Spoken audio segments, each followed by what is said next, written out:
মিলবে, গুরুচরণ আশ্রয় করলে, সাধু সঙ্গ করলে প্রেম পাওয়া যাবে, তাই তো? এছাড়া প্রেম আপনি পাবেন না। বাজারে বাজারে প্রেম পাওয়া যায়, বাজারে বাজারে, এটা প্রেম বললাম। প্রীতি কাকে বলে? নয়নে নয়নে বান বরিশনে তাহাতে জন্মে পি, অধরে অধরে মিলন করিলে তাহাতে জন্মে রি, এ দেহ ও দেহ একত্রে বিলীন হইলে তাহাতে জন্মে তি, পি রি তি। কারো হয় ভালোবাসা করে দুটো দেহ একটা হয়ে গেছে, দেখেছেন? হয়েছে। কে গো?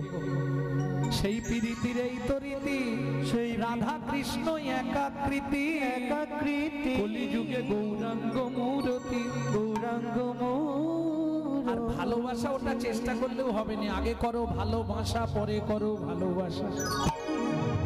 আগে বাসাটা ভালো করতে হবে, আগে করো ভালোবাসা পরে করবে ভালোবাসা, বোঝা গেল? আর কলিযুগের ভালোবাসায় আমার কাছে ভালো ব্যাখ্যা আছে, বলবো কি? ভয়াকার, লয়কার, বয়াকার, দন্তে সয়াকার ভালোবাসা বানান না, বলবো? ভয়াকার ভা মানে ভালো মন্দ বিচার না করে, লয়কার লোক লজ্জার মাথা খেয়ে, বয়াকার বাবা মায়ের সম্মান নষ্ট করে সাগরে ঝাঁপ দেবার নাম ভালোবাসা।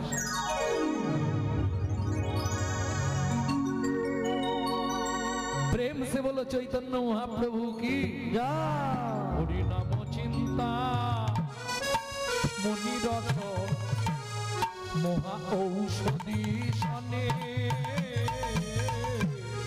নাম চিন্তা মনি রস মহা ঔষধি শনে গো, নাম চিন্তা মনি রস মহা ঔষধি শনে গো,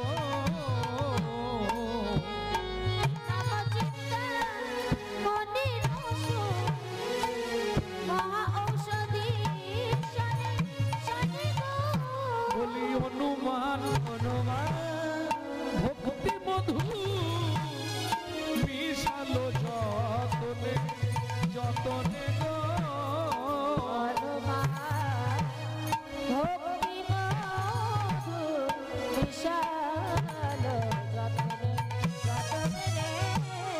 চল্লিশটা গাছের ছাল তুললেন কেন? মানুষের নিজের পরমায়ু হচ্ছে 40 বছর, মহাপ্রভু 40টা গাছের ছাল তুললেন। প্রথম বড় বড় 4টে গাছ, চতুর্বেদ ঋক সাম যজু অথর্ব, তারপর নিলেন 6টা দর্শন, তারপর নিলেন 12টা উপনিষদ, তারপর নিলেন 18টা পুরাণ। 40টা গাছের ছাল একত্রে সংমিশ্রণ করে তাতে ভক্তি প্রেম মধু মিশিয়ে সৃষ্টি করলেন কি? শ্রী চৈতন্য মুখোদ্গীর্ণা হরে কৃষ্ণ ইতি বর্ণকা। এটা বললাম ডক্টর মহানামব্রত ব্রহ্মচারী গৌর সন্দর্ভ নামক গ্রন্থ থেকে। তবে শোনো, এর আগে যতজন এসছে মহাপ্রভুর মতো করুণাময় কেউ হয়, হয়েছে?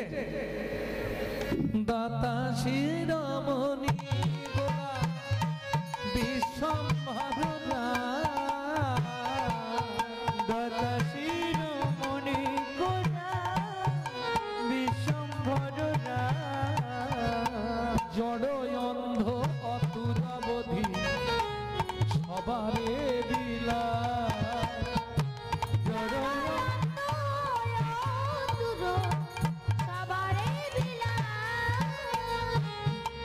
আস্তে আস্তে আস্তে। দাতার শিরোমণি, দাতা শিরোমণি, যত দাতা আছে তার শিরোমণি। কেন দাতার শিরোমণি কেন? আস্তে। সত্যযুগে বড় দাতা কে ছিল? সত্যযুগে বলি মহারাজ। ত্রেতা যুগে বড় দাতা কে ছিল? রাজা হরিশ্চন্দ্র। দাপরে বড় দাতা কে ছিল? কর্ণ মহারাজ, তাই তো? কিন্তু এদের পিছনে একটা করে স্বার্থ ছিল প্রত্যেকে। দান করলে হবে না, দান হচ্ছে 3 প্রকার। আমি টাকা আছে দান করে দিলাম, দান করে দিলেই হবে না, দানটা 3 প্রকার। কোন প্রকারের দান করছি তার উপর নির্ভর করবে। বোঝা গেল? তামসিক দান, রাজসিক দান, সাত্বিক দান। তামসিক দান কাকে বলে? এই আমি এত টাকা দেবো কিন্তু উমুককে ক্লাব থেকে বাদ দিয়ে দিতে হবে, এটা তামসিক দান। রাজসিক দান, আমি টাকা দেবো কিন্তু বড় করে আমার একটা নেম প্লেট বসাতে হবে, এটা রাজসিক দান। আর সাত্বিক দান, যা দিলাম দিলাম, বাকিটা পরে দেবো বা তোকেই দেবো, তুই আমি ছাড়া তৃতীয় ব্যক্তি কেউ না জানে। এ হলো খুব চালাক লোক। কেন? এ জানে ক্যামেরা চলছে, ছবি উঠবে, বলার কাউকে দরকার নেই। আপনি যা করছেন এখানে ভবসিন্ধু পারের ঘাটে গেলে একটা একটা করে আপনাকে হিসাব দিতে হবে, একটা কোনো ফাঁকি দেওয়ার রাস্তা নেই। তবে বর্তমান সমাজে এখন অফিসে সিসি ক্যামেরা বসানো হচ্ছে, সেখানেও কালো কাপড় ঢাকা দিয়ে অনেক কাজ সারা হয়ে যাচ্ছে, কিন্তু বিশ্ব সংসারে ভগবানের যে ক্যামেরা লাগানো আছে ওকে চাপা দেবার মতো কাপড় পৃথিবীতে সৃষ্টি হয়নি। যা তুমি করছো আসিয়া হেতায়, চিত্তগুপ্ত মরণ সত্য লিখিছে খাতায়। সাবধানে চলো মন, হও হুঁশিয়ার, বেলা তোমার ডুবে আসছে, আসবে অন্ধকার। দেবতা কোথায় পাবেন? মন্দিরে মিথ্যা কথা, গির্জায় মিথ্যা কথা, মসজিদে মিথ্যা কথা। দেবতা কোথায়? মানুষ দেবতা হয়, হয় অবতার। মানুষের কুলে কালি দিও না কোয়ার। বাড়িতে বাবা মাকে ভাত দেবো না, বাড়িতে শ্বশুর শাশুড়িকে খেতে দেবো না, মন্দিরে গিয়ে ভগবান দেখা দাও, ভগবান দেখা দাও। বাপের ঠাকুর আর কি ডাকলেই চলে আসবে, কোনো লাভ নেই। জ্ঞানদাস গোস্বামীর একটা কলম শুনে রাখুন, সংসার মাঝারে আকার সাকারে, মাতা পিতা তব দেব দেবী, মাতা পিতা ধন, চিহ্ন না যে জন, সে কেন বলো ভবে জনম ধরি।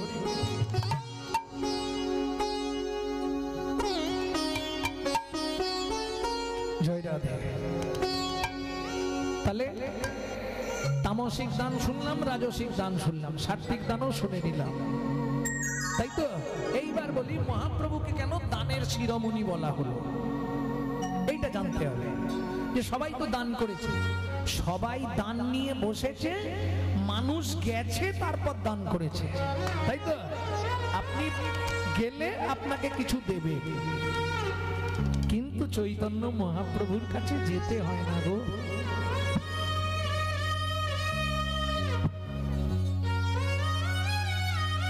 তার কাছে যেতে হলো না।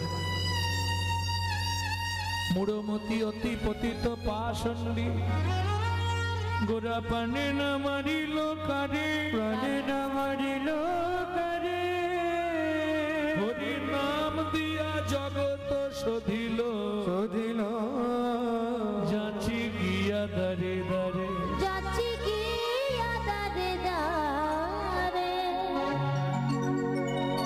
তোমাকে যেতে হলো না, তোমার বাড়িতে গিয়ে তোমাকে দিয়ে এলো। কিরকম দানের শিরোমণি আপনারা শুনবেন। ঢাকা ইউনিভার্সিটির প্রফেসর, যার চৈতন্য চরিতামৃত পড়লে আপনি নিজেকে স্থির রাখতে পারবেন না,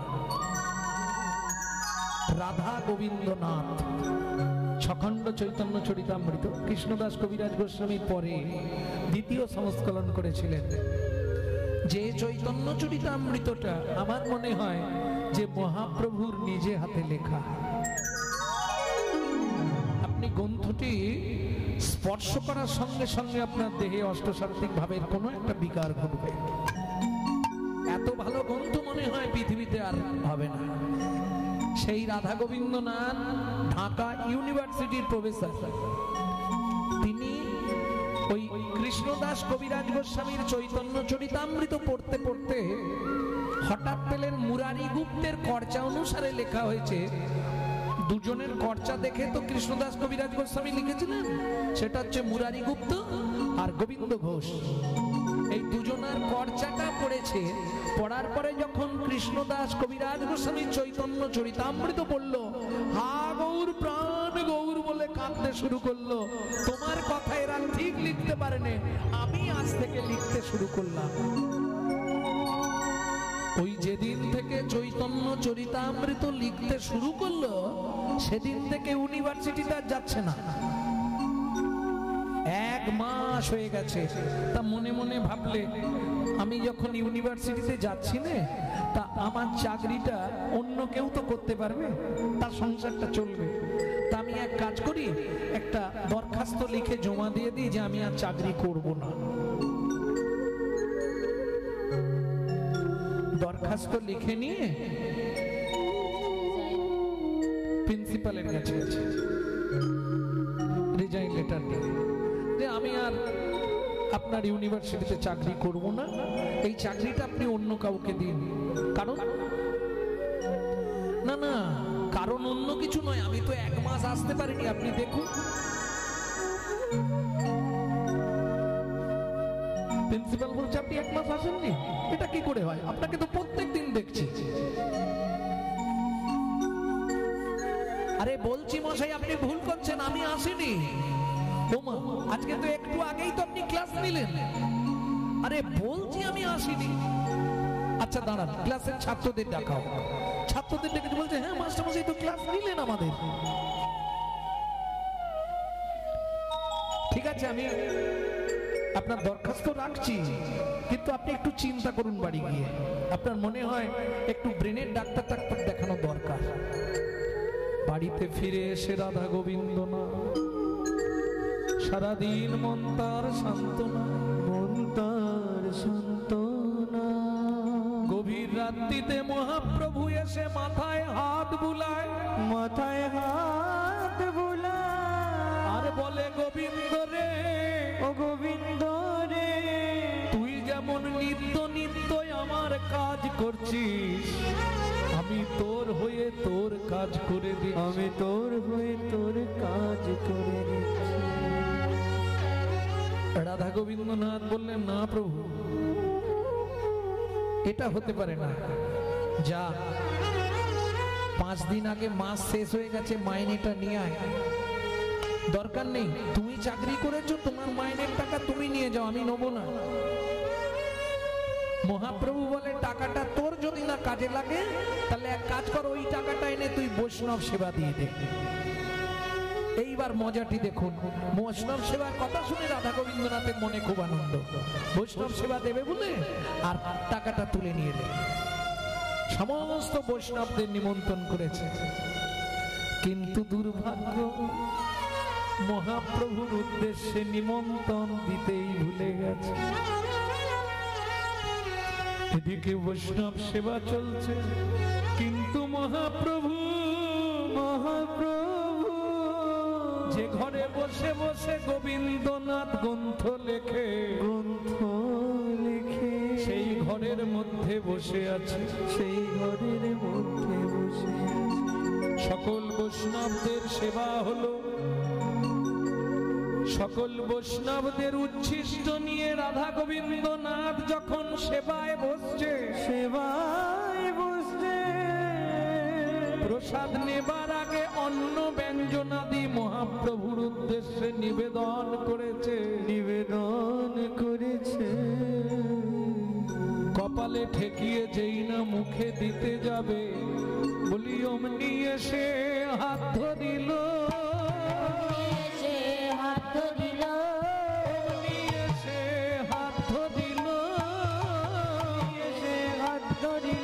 বলে দে গোবিন্দ প্রসাদ দে রে, অমনি এসে হাত ধরিল, গোবিন্দ প্রসাদ দে রে, অমনি এসে হাত ধরিল, দে গোবিন্দ প্রসাদ দে রে। চমকে উঠল রাধা গোবিন্দনাথ।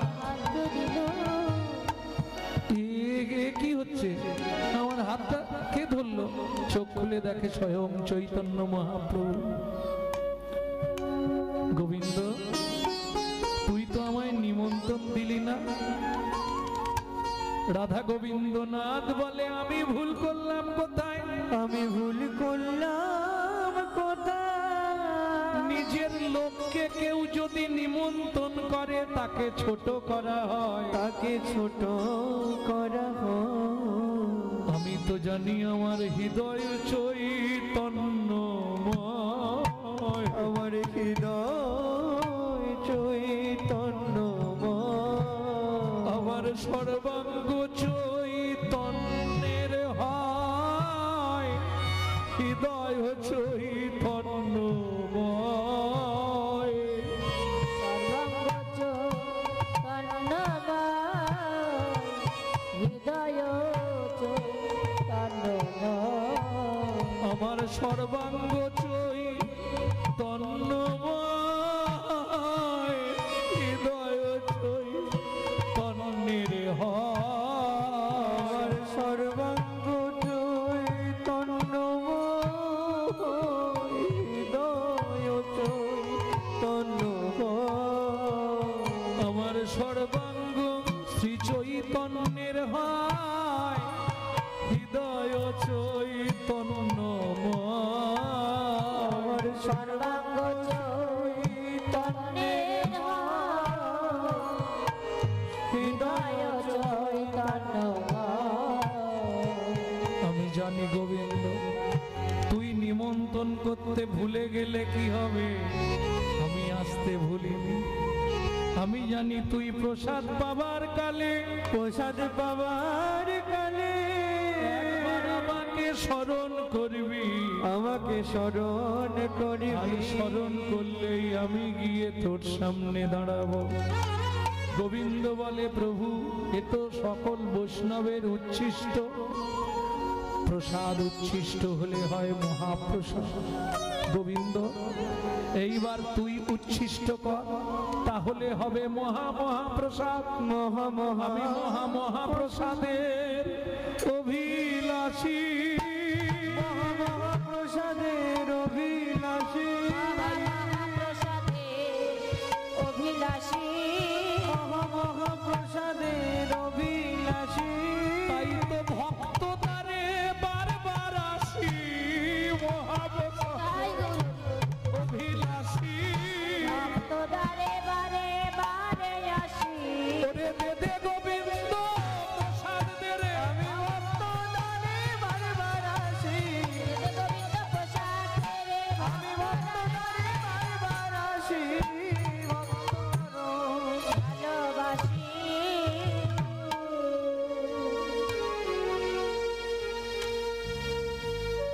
দাতা শিরোমণি গোরা বিশ্বম্ভর রায় বিশ্বম্ভরা জড় অন্ধ অতুর অবধি সবারে বিলায় সবারে বিনা গো সুধাময় ধনে সবা ব্যাধি মুক্ত হইল সুদময় মনে ব্যাধি মুক্ত হইল গো বলি পরমদ পরমত দোষেতে মন ভোগ না ছুটিল ছুটিল গো পরমত সেতে মোর ভগবান তুমিল গো আমার হলোই বাকি হলোই বাকি আমার হলোই বাকি হলোই বাকি আমার হলোই বাকি হলোই বাকি ওগো এ জীবনে মানুষ হয়ে হলোই বাকি আমার জীবনে মানুষ হয়ে যদি বাকির খাতায় রইল আমার বাকি জীবনে মানুষ হয়ে বাকির খাতায় হরি হরি মানুষ হয়ে আমার জীবনে জীবনে মানুষ হয়ে ভক্ত বাকি মানুষ হয়ে হলোই বাকি প্রভু সুধাময় মনে সবার ব্যাধি মুক্ত হইল ব্যাধি মুক্ত হই কর্ম দোষেতে মোর ভোগ না ছুটিল ভোগ না ছুটি ভোগ না ছুটিল